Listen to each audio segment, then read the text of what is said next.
মধ্যে নাই, একমাত্র মুসলমানদের মধ্যে আছে এটা।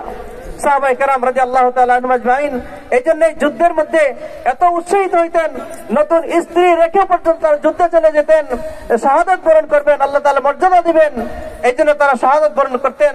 আর আজকে আমরা মুসলমান যদি কোনো জায়গায় কোনো কিছু হয় সকলে আমরা গুপ্তি মেরে থাকি যে অন্যেরা যাক, আমি নাই গেলাম, কত মানুষ আছে যাইতেছে, এই বলে আমরা আমাদেরটা ক্ষান্ত করে দেই। বরং এইখানে আমাদের এই মনে করতে হবে যে আমি একজন শহীদ হয়ে যাব, আমি একজন শহীদের বাবা হয়ে যাব। সাহাবারা যেভাবে তাদের সন্তানদেরকে দিয়ে দিছে, বৃদ্ধরা যারা আছে তাদের সন্তানদেরকে দিয়ে দেবে। এইভাবে যদি আমরা আগের ওই ইতিহাসটা ধরে রাখি, শাহাদাতের মর্যাদা তো কমে গেছে না এখন, না কমে গেছে এখন? এই জামানায় যদি কেউ শহীদ হয়ে যায় তার মর্যাদা কি কম হবে নাকি? আল্লাহ তাআলা মর্যাদা দিবেন।